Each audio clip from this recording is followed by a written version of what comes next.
Éviter que le cheval qui soit atteint d'asthme soit situé à côté des stocks d'alimentation. Éviter aussi, par exemple, de passer la poussière devant le cheval. Donc ça demande quand même beaucoup de boulot de la part des membres de l'écurie.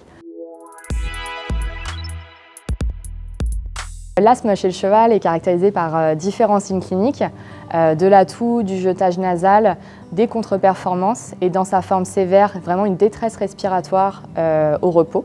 Chez le cheval, l'asthme est une maladie chronique des poumons et inflammatoire. Et en fait, le cheval est plus susceptible de déclencher la maladie lorsqu'il inhale des allergènes dans l'environnement. Donc les allergènes le plus communément retrouvés sont ceux dans le foin sec.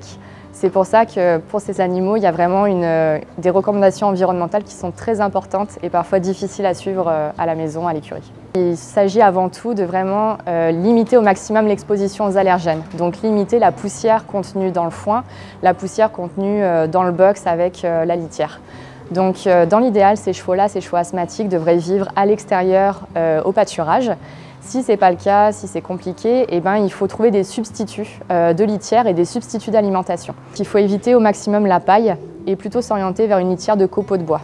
Et de manière générale, après, dans l'aspect environnemental, c'est limiter les poussières dans l'environnement du cheval, dans l'écurie.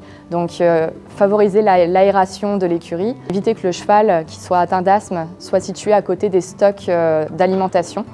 Et puis éviter aussi, par exemple, de passer la poussière devant le cheval. Donc ça demande quand même beaucoup de boulot de la part des membres de l'écurie. Pour le volet médicamenteux, pour aider ces chevaux-là au niveau de leur fonction respiratoire, donc on peut en fait leur administrer deux grands types de médications.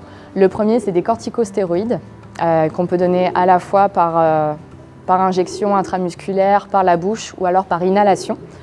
Avec des masques spécialisés qu'on peut mettre sur le bout du nez du cheval. L'autre grand type de médication qu'on peut être amené à donner chez ces chevaux-là, c'est plutôt des bronchodilatateurs pour favoriser l'ouverture des voies respiratoires. On sait que les poussières environnementales déclenchent la maladie.